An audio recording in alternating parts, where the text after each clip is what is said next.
Welcome everyone to Overcome Podcast. If you are returning to this podcast, thank you very much for your time. Thank you for subscribing on our podcast on Spotify, Apple Podcasts. Today episode, we are going to change gears a little bit. We always talk with athletes, but what about talking with someone that can improve the athlete's health and our overall health, right? And for that, I have a very special guest today, Dr. Christine Bishara. Doctor, thank you very much for being on. Thank you so much for having me. May I call you Christine or Dr. Bishara? Christine is perfectly fine. Christine, I was reading your book, and great book, by the way. Very interesting, a lot of eye-opening things, and I really like chapter 12, and I'm gonna explain why. Well, chapter 12 cover a lot of things about social factors, and there is one part of the chapter that you say social factors have a profound impact on your health, including your gut health. So while I will recommend all the listeners to get your book to learn more about this, I was wondering if you could explain a little bit more about this statement and perhaps give some examples. Sure. It seems kind of trivial, right? That social connections would have such an impact on our health, but there's so many studies that actually show that to be true. I'll just quote a few studies because when I talk about health, I always like to back it up with science, right? It's not just Mm-hmm. my opinion, which I also agree with, but uh, a few studies that have really shown how important social connections are. One was a huge Harvard study, which was actually an 80-year-long study, believe it or not. And it showed that the number one factor for longevity was, yes, diet plays a role in lifestyle, but the number one factor was social connections and the strength of social connections. The other studies that I've seen that also show this are a study called the Rosetto effect. I don't know if you've heard of that Yeah, one ever. I You read it. heard? I Yeah. read in your book. Okay, that's right. Yeah. So, just for anyone who hasn't read it yet, the Rosetto effect was actually this study that was mind-boggling to researchers back in the 1950s because they were doing a research study on heart disease and the factors that contribute to heart disease. So they looked all over the U.S. They found that diet and lifestyle was a big factor in the formation of heart disease. And then they stumbled on this small town in Pennsylvania called Rosetto, and they were perplexed because they found that these individuals didn't eat the healthiest. They smoked, and they had a very low incidence of heart disease. So they couldn't figure it out, and they kept researching and trying to figure out what it was. And they found that the people who lived in this town were actually a little bit different in that their social connections were very strong. A lot of them were from Italy, immigrants from Italy, and a lot of them lived intergenerationally. So the grandparents lived with the children and the grandchildren, and there was a strong social connection between the grandchildren and the grandparents. But not only that, they were a very strong community. And they realized that that was the factor that was really preventing them from developing heart disease. I'll give you one more study. If you look at the blue zones, which a lot of people know, they're the 5 areas in the world that have the highest number of people who live to be 100. And they're an interesting group because they eat healthy, right? So their diet is mostly plant-based. They eat a little bit of animal protein. They have very strong social connections. And the other thing that is interesting about them is we know that alcohol is not good for the gut. And overall, it's not healthy for you in general. But they drink alcohol. But it seems like the fact that they're eating very healthy and they have these strong social connections, it's almost like it cancels out the negative effects of alcohol. So yes, while diet and lifestyle definitely make a difference, I think personally social connections and our mental health really play the biggest role. Yeah, make total sense. And I can only imagine, and I had know that you kind of covered this in the book a little bit. I can only imagine how hard it was for people that have this strong connection to really detach during COVID. And that's why until this day we are seeing so many side effects, psychological side effects when it comes to post-COVID depression and things like that, right? I agree with you 100%. I think COVID was detrimental for a lot of people. I think, especially for young people, they're already kind of attached to their devices and they're not as socially connected as we were Hmm. when we were younger. And I think we have a real epidemic on our hands in terms of loneliness and the inability for us to really communicate as humans. Because I think as humans, we need others. We need those social connections to thrive. Studies have shown that. So I think COVID was really, unfortunately, not good for our social connections. But we can change that, and I think it hopefully was a wake up call for a lot of us also. Yeah, and I was doing some research also as I was going through not only the book but thinking about some questions you asked, and I stumbled around this poll from psychiatry.org. It says 43% of adults felt more anxious in 2024 than previous year, which is up 37% compared to 2023. And the question that I have around that is, how does anxiety affect the gut health? Mm. Yeah, that's interesting. It's kind of scary, right? Yep. So anxiety affects the gut, but the gut also affects our anxiety. So let's talk a Mm. little bit about that. So it's like one of those things where which came first, the chicken or the egg? So we know that people with anxiety have actually a different um, gut microbiome composition than people without. And we see that there's less diversity in their gut.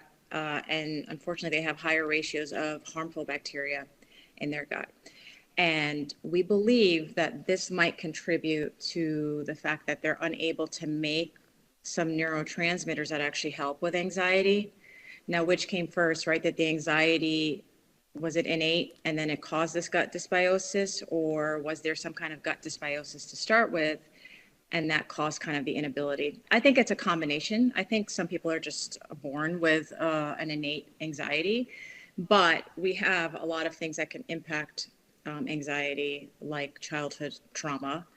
And childhood trauma can come in a lot of different pictures, right? Yeah. We have the obvious ones like physical abuse, violence, sexual abuse. But then we have the more subtle ones, and it really depends on how we respond to them, like emotional neglect.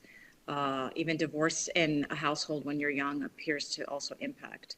So then we have these factors, right? And then what we've seen in studies is these harmful bacteria that are present in the gut with this dysbiosis actually release these toxins, and these toxins inhibit our body from making some neurotransmitters like GABA, for example. So GABA is our calming and relaxing neurotransmitter. So people who are a little bit more deficient in GABA tend to be more anxious because they don't have that precursor to make GABA, right?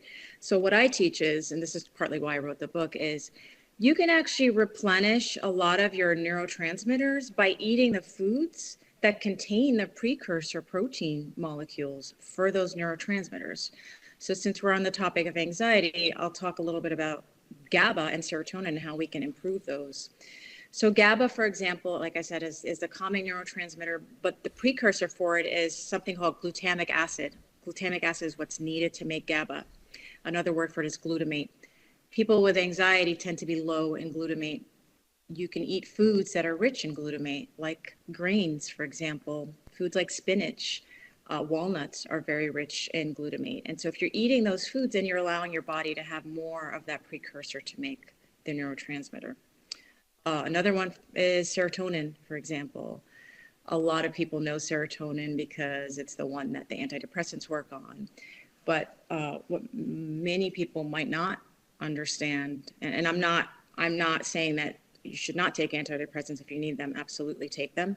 But what antidepressants do is they actually help the prevention of the breakdown of the serotonin that's already circulating in your body. So they don't help you make more serotonin.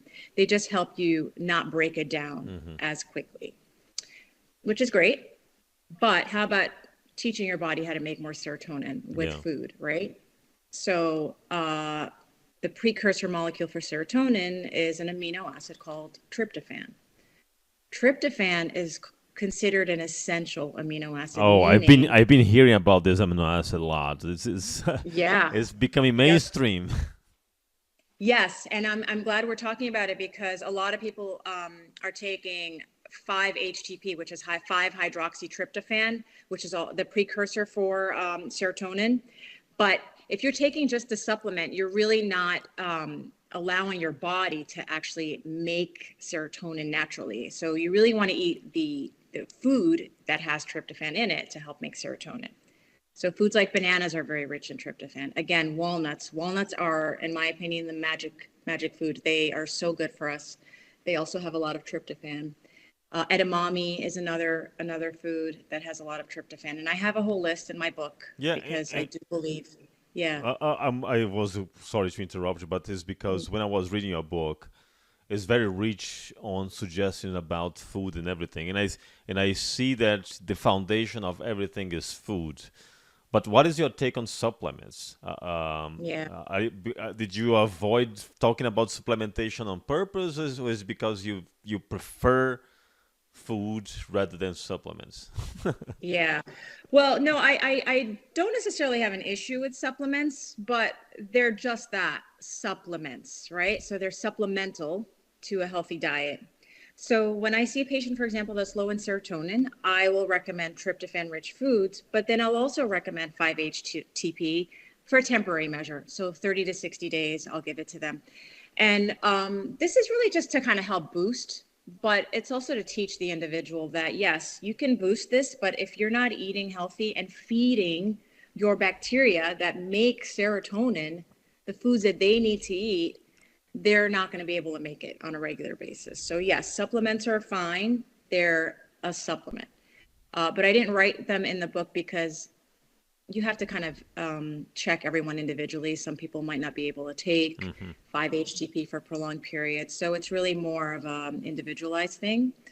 And that's why I didn't really put them in, but I don't have a problem with them. Okay, so Just temporary. it's not that you are against supplementation. It's just that you and the belief is that food needs to be the foundation of everything. And as you said, supplement can help to boost that. But what about long-term use of supplements? For example, multivitamins, and the other one that you also talk in the book, probiotics. There is a lot of probiotics based supplements. So, what is your take on those in the long term? Yeah. So in an ideal world where we had the best food grown in the best soil, we probably don't need multivitamins, right? But unfortunately, that's not the situation. And I think we're a society now that's so rushed, even in our preparation of food and what we're eating. So I don't have an issue with multivitamins. I mean, you want to definitely obtain the best nutrition from food, but we don't live in this ideal world. Probiotics are the same. So the interesting thing about probiotics is, again, you're taking just the organism, right? So what is a probiotic? It's the live organism, right, in a pill. So a lot of people will take probiotics not knowing that they're probably not even getting to their lower GI tract. So there's definitely a difference between the quality of probiotics. So a lot of the ones on the shelf, you don't know how long they've been sitting on the shelf. They could have been in a very hot warehouse. All the cultures are dead and you're consuming this, right? So when I recommend a probiotic, I usually tell people to look for certain things. So one important thing is to look at something called the colony forming units on the bottle. And usually it should be in the billions. If it's less than 25 billion or 30 billion, you're less likely to have those cultures actually getting to the lower GI tract. So the lower the number, the less likely you are to get it, especially if it's not refrigerated, Hmm. because again, we don't know where it's been sitting. So I recommend getting one that's at least 25 to 30 billion CFUs. I recommend a refrigerated one if you can. They're a little bit more expensive. But let's talk about probiotics again because they are supplements. So we want them supplemental to food. We don't want to rely on probiotics for a regular basis because if you think about what's going on in our gut, we have these organisms, right? These are the probiotics, but they need to eat. And so if we're not eating the foods that feed them and we're just taking probiotics, what we're doing is just bringing in more organisms. We're not feeding them, so they eventually die off. So the more important thing is prebiotics. So we feed them what they like to eat, and what they like to eat is fiber, because what they do is they ferment that fiber and then they produce things that we talked about, like neurotransmitters like serotonin and GABA, and a lot of other things actually that help with our immune system. So yes, probiotics are fine, but again, they're just supplements. Yeah. You keep bringing up GABA, and I was buying my supplements online, and I saw the GABA as a supplement. Is Yeah. GABA as a supplement a good thing or not? Not really. I give it to patients sometimes as a supplement. So what I do is when I evaluate you with a consultation, we look at all the factors that are contributing to your symptoms. So a lot of times I'll see people who are GABA deficient, and they'll usually be people who just can't stay relaxed and they're a little bit anxious. But then an interesting thing with people who are GABA deficient is they find themselves waking up in the middle of the night. And part of the reason why is GABA not only helps us with relaxation, but it also helps us with our deep waves, deep sleep waves during the night. So when you're deficient, you find yourself waking up like in the middle of the night just because you're not able to regulate those deep sleep waves. So I will give people GABA. Again, I always recommend a change in diet to help your body make GABA. Because another really important thing is if you're constantly supplementing your body with something externally, your body gets the message that it doesn't need to produce it, right? Yeah, It's yeah, kind of like feedback loop, unfortunately. So if you're always taking a GABA supplement, your body has GABA in the system and it's thinking to itself, I don't really need to make more because I have it, right? It's yeah. easy for me. Body wants easy stuff. I mean, we all want easy. So again, it's a temporary measure in addition to food. No, that's a great point. I think that the supplement industry is causing sometimes a wrong effect on people's mindset that they can eat unhealthy and just try to compensate with supplements.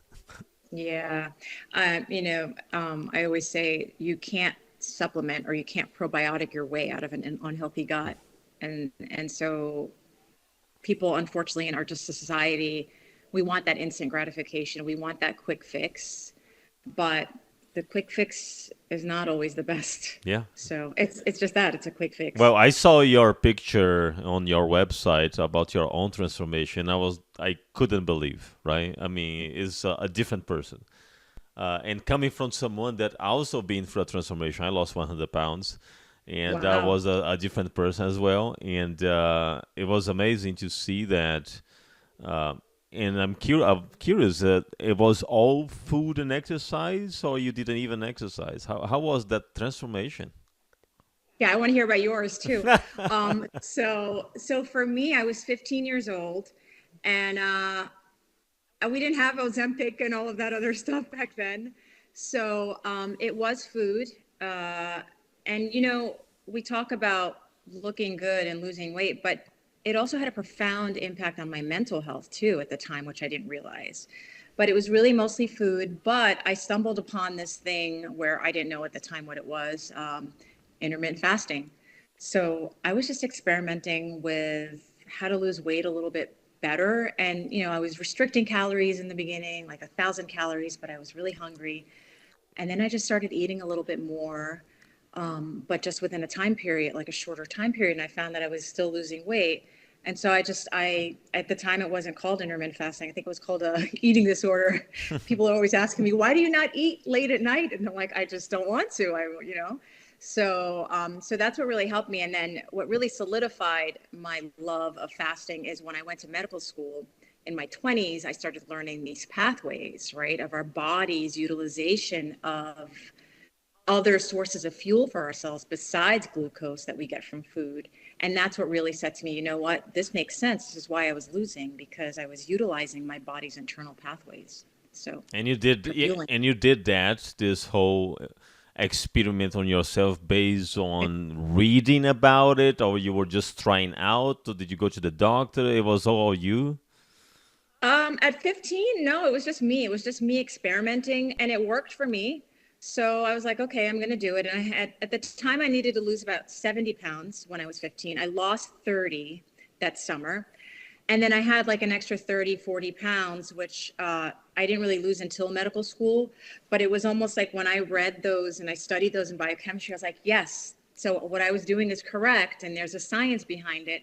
And so then I was convinced, and I really kind of just geared it up, and I lost the weight, and I've kept it off just from fasting. And I eat whatever I want. I obviously eat a lot of healthy foods, but I don't believe in restricting anything. I believe in mostly eating healthy plant-based foods and whatever else you want. So until So this day, you still fasting?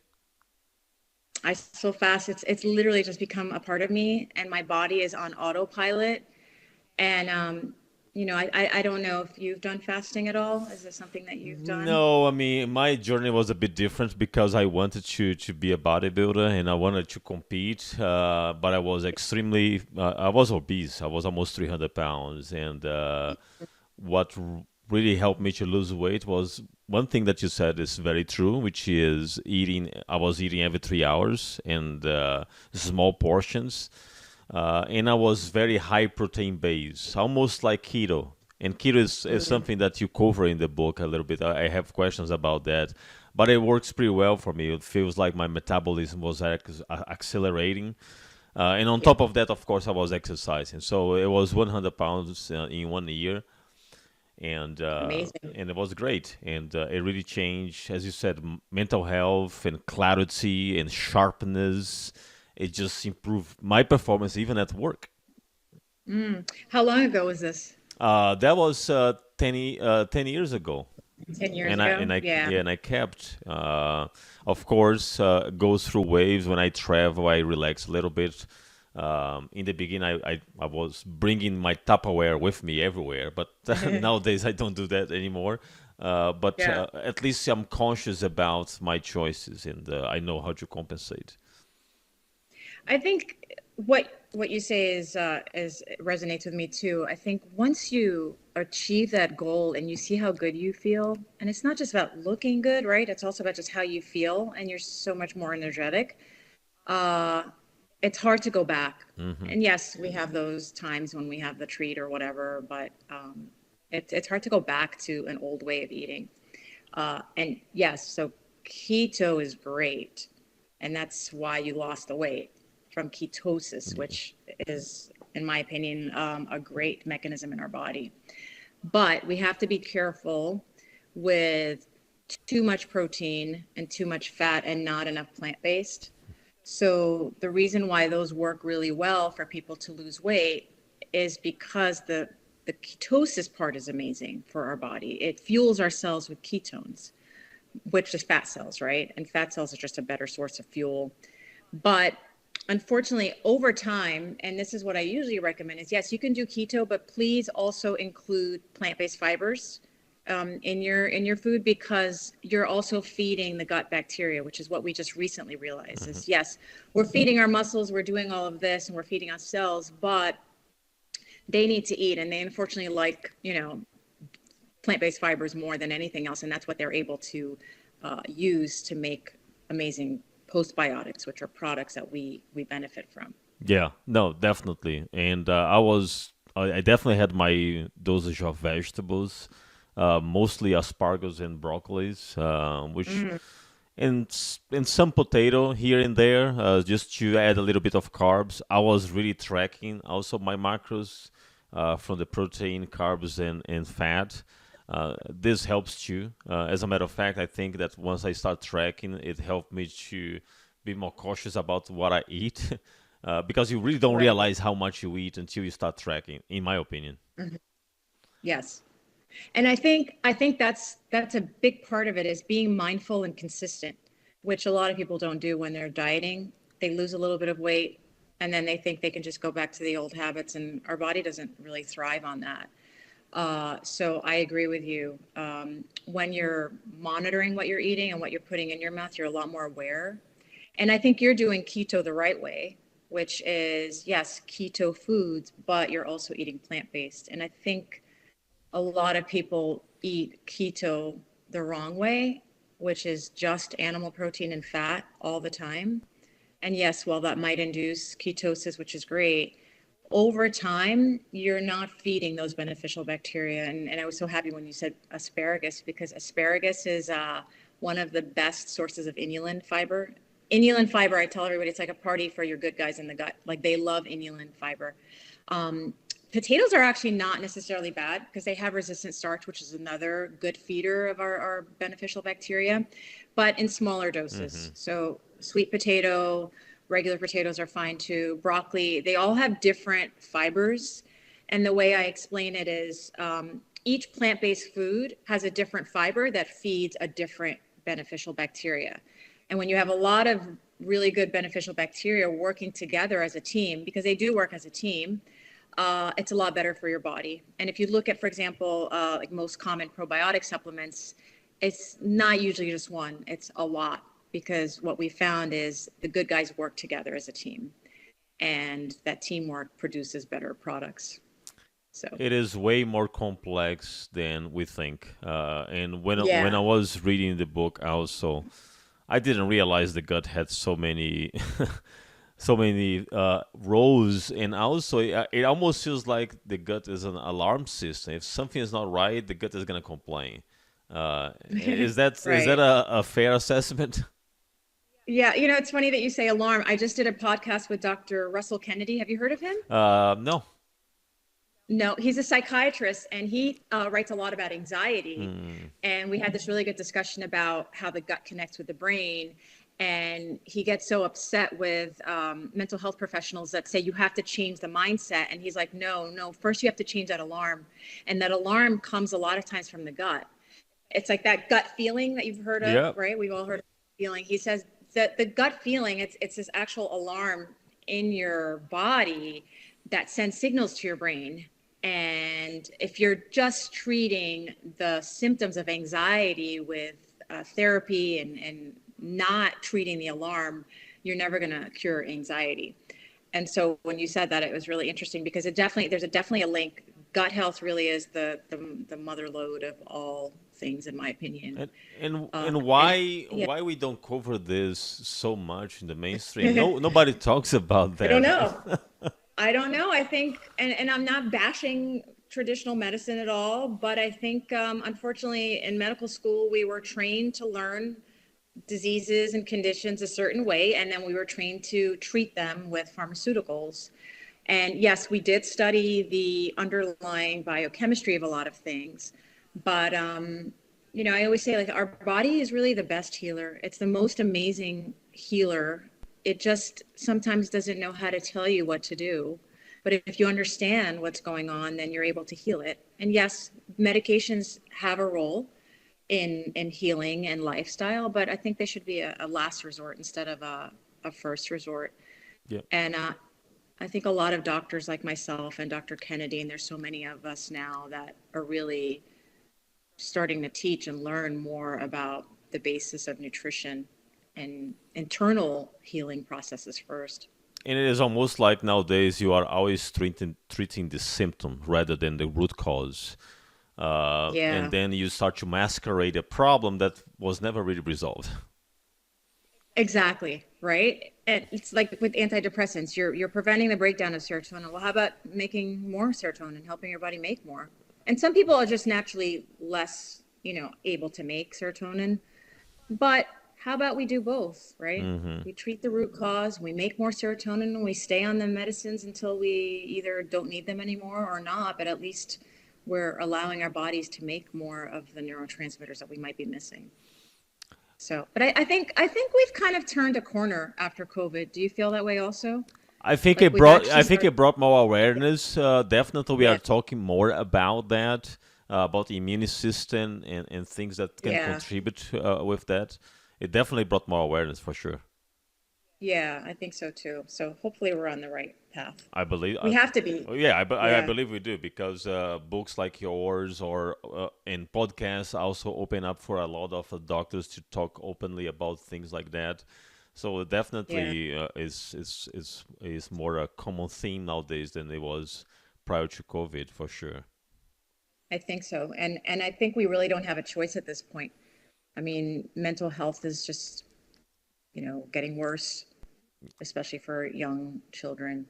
Obesity rates are rising, chronic illnesses are rising, cancer rates are rising, autoimmune rates are rising. We've got to start looking at our food sources, right? Because that's really all that's changed in the past 50 years. I mean, yes, the stress also, but we really need to look at these and change. Right. But there is one thing that you also cover in the book that I think it was very fascinating is the importance of be outdoor. Mm. So is a gut type of book, but you talk about being outdoor. So explain the connection. Yeah.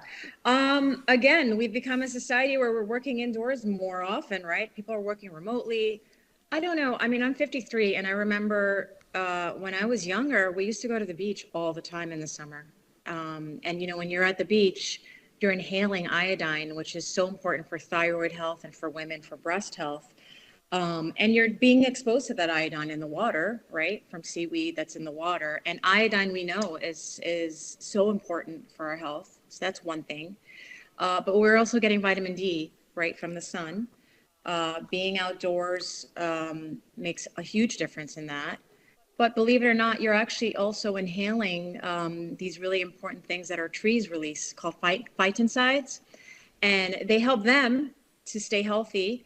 But we're kind of secondary. What do they call them? When like one organism benefits from another. I forget what it's called. Like like Yeah, you have I know what I'm talking about. Yes. yeah, yeah. So we benefit from the trees releasing these phytoncides because they're antioxidants and they help us with healing. So there's so many factors that play a role in that, and we see this. We see this in Africa, for example, where they have limited. I mean, I'm talking sub-Saharan Africa, not North Africa or South Africa, but they have limited access to healthcare, and yet they have the lowest incidence of colon cancer in the world.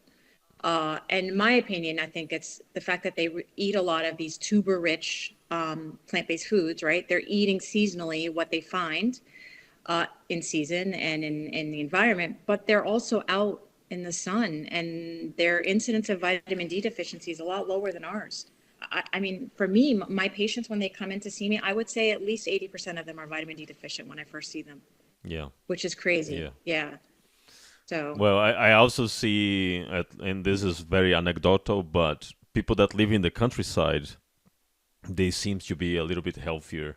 Also, they are mm, always outside. They're always doing something. right. They're always exposed to the nature, sunlight, and everything. So there is definitely a correlation there. And as you said, we live connected to the computer all day long, sitting in a chair. It's just not natural. Uh, No. Yeah. You talk about the countryside. I remember in medical school when I was studying about thyroid problems, I remember reading that people with hypothyroid or thyroid issues are usually, or iodine deficient, are usually people who don't live near the sea or near the water because they don't have access to that. And now our thyroid incidence, our hypothyroid incidence, and our breast cancer incidence is rising. And I think iodine is a huge factor in that. I think a lot of us are deficient in iodine. And I'm not recommending people to take oral iodine because that could also mess with your thyroid. But get iodine from eating kelp or supplementing with an iodized salt, for example, mhm. or being outdoors as much as you can. Try to go to the beach. Obviously, in the winter it's hard, but this is a big problem that we're having, and the incidence of thyroid disease is closely linked to the incidence of breast cancer in women because women have a bigger iodine need than males. But it's something again that we don't really talk about, Yeah. and it's such an easy thing, right?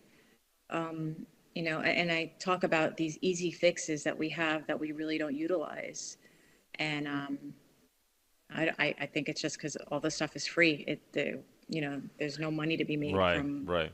Uh, putting salt on your food. I was recently on vacation. Not recently. I was in August, beginning of August. Yeah. I was with my family, and we were 5 days in Munich, and then 5 days in Prague, and we were just walking because when we go Mm, to Europe, we just walk. Everything is close by, and the public transportation is good. So we were just walking around, looking at places and taking pictures.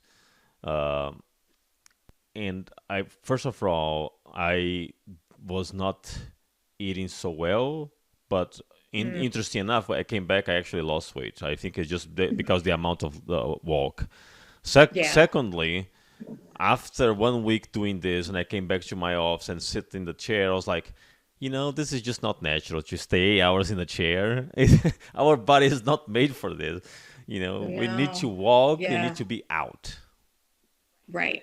And I hear a lot of people tell me that when they go on vacation, they eat not the healthiest food, right? Because you're on vacation, so you're enjoying all the foods of whatever culture you're visiting. But they're walking a lot, and I think the food has grown better outside the U.S., unfortunately. And I hear that all the time. I didn't gain any weight. I lost weight. Yeah. It's So, amazing. It's amazing. Yeah, yeah. because I live in Texas, and you cannot do anything here if you don't have a car. So you get a car, you have to drive for everything, right? So you never really walk. Yeah. They should do a study on countries or locations where they use cars more than walking and check their health and see. Well, you can clearly see from the obesity level. Yes, that's I true. didn't see obese people walking around in Munich or in Prague. So that's just eye opening for me. And as a former obese, I know how hard it is to acknowledge that. Right. Yeah. A lot of people, I mean, I talk about the injectable weight loss medications sometimes. I'm not a big fan of them. I'll only give them if somebody is morbidly obese and their risk of dying or having issues from the obesity outweighs the medication. But you mentioned a really interesting thing is that yes, as the two of us battled obesity, I think we're good examples of yes, it's hard work, but it's not impossible, Hmm. right? And we probably both have somewhat of a genetic factor that led to us being overweight, but we were able to combat it. And my hope is that people realize that yes, my body really is powerful and I can change it, and I don't need medications. I mean, some people do, like I said, but only in the presence of actually changing your diet and lifestyle. Because that's really the only thing you're going to have forever is you and your habits and your consistency. So these medications can help temporarily, but if you're not changing your habits, it's not going to make a difference. No, I think that this is absolutely true. We are a testimony of that, and Yeah. mainly about the word consistency. Because one of the things that I also tell my friends and some people that I mentor is that is not what you did over the Sunday night or Friday night that is going to change everything that you've done throughout 6 days of your week, right? It's the consistency. And many times, at least to me, when I was stuck in a certain weight, I did some cheating meals that helped to boost my metabolism, and then I started losing weight again, right? So Yeah. you can have fun. You just need to be very mindful and not having fun every single day, right? Right. And it's so true. I mean, success never follows a trajectory that's straight up ever in anything, right? Yeah. There's always the ups and downs and then the ups and downs, but you learn from the downs and then you pivot and you change. So it's really more about the consistency. We need to make consistency the word of 2024 because I think that makes a big difference. And athletes have talked about this. I think I saw Tom Brady talking about how he's not necessarily better than other people. He's just consistent, right? And consistency really does make a difference. Yeah. Doctor, really interesting talk. I just want to close with your book. I know that your book is available at Amazon in paperback and ebook. Is it also available in Audible format? I just got the Audible done. Oh, So yes, it should be available within probably by the time this podcast airs, the Audible is available. Yes. Because I know a lot of people like the audiobooks when they're driving or in the car. exactly. This is how I consume books nowadays. It's only Audible Yeah. because when I drive, I'm listening. When I'm doing my morning cardio, I'm listening. So Right. Audible is great. Yes. Yes. It should be out by the time this podcast is out. And is it you narrating? Uh, so I wanted to narrate, but my publisher scared me a little bit because they said it takes uh, a lot of takes and a lot of time, and I just don't have the time. So I found, and I actually didn't know she was a doctor, Oh, but wow. I found someone who sounds like me, and then I just happened to find out after she did the audio that she's a doctor. And I was like, that's why she was saying bifidobacterium so well. But but yeah, so it's not me, but she sounds a lot like me. That's And the book's awesome. called The Gut Revolution, in case anybody's interested. Yes, Yeah. definitely. Check it out. This book is really good. It's eye-opening. As the doctor said, there is a lot of scientific references there. It's not only anecdotal. It is backed up by science, and I really enjoy. It was a pretty good reading. Thank you very much for putting this together and helping the society. Thank you so much. I really appreciate what you're doing too. Well, it's a pleasure to have you here. Continue to inspire people. Thanks for sharing your picture on your website, the before. Some people sometimes they are ashamed to share the before, but you put it there. I really appreciate that. It shows the reality, right? Yes, exactly. Thank you. All right, everyone. This is a wrap for today's episode. Thank you very much for your audience and stay tuned. We have much more to go.